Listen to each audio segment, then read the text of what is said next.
In this video, we're going to talk about what you need to know in order to land your first client as a staffing agency owner.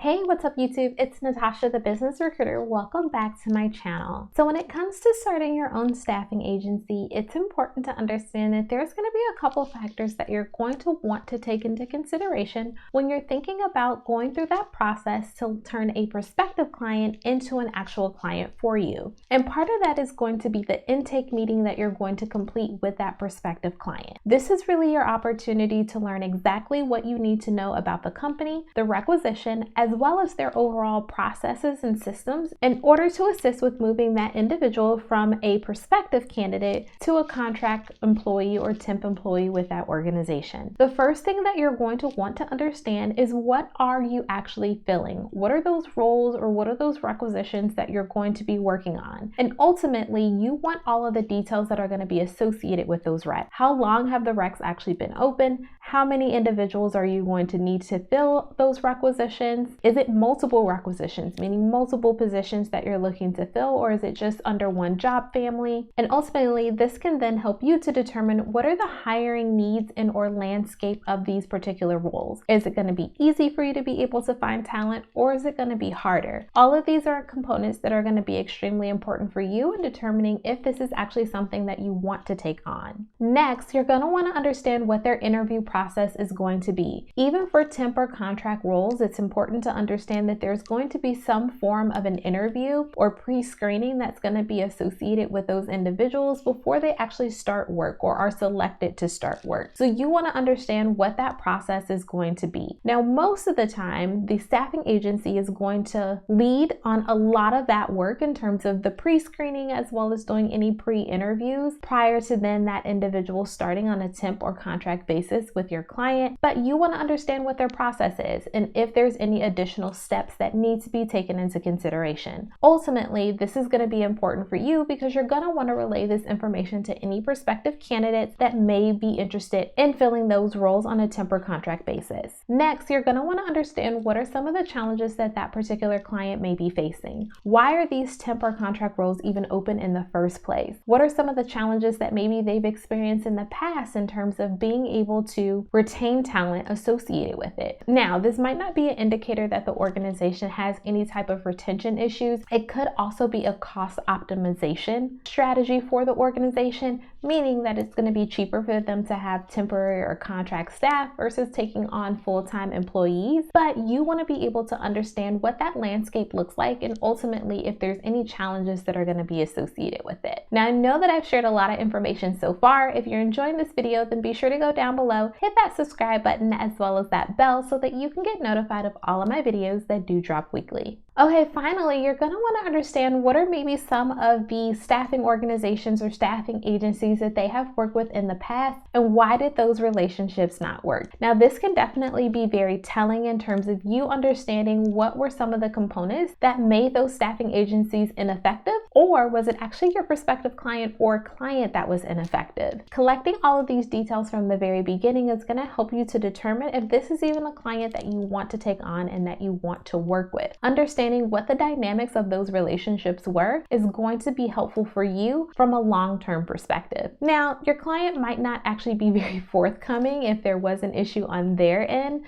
so you do want to take some of the information with a grain of salt, but any information that you are able to collect is going to be extremely important for you in ultimately making that decision. Remember that all money is not necessarily good money, and you don't want to put yourself in a position where you're dealing with headaches unnecessarily. So it's important that you ask a lot of these important questions during the intake process. That way you thoroughly understand what you're getting yourself into. Well, I hope that you found this video to be helpful. If you did, then be sure to give me a thumbs up. As well as if you're not in my Facebook group, I encourage you to join because we are in there talking all things recruiting. I'll be sure to leave that link down below in the description box for you. Thanks for watching, and I'll catch you in the next video.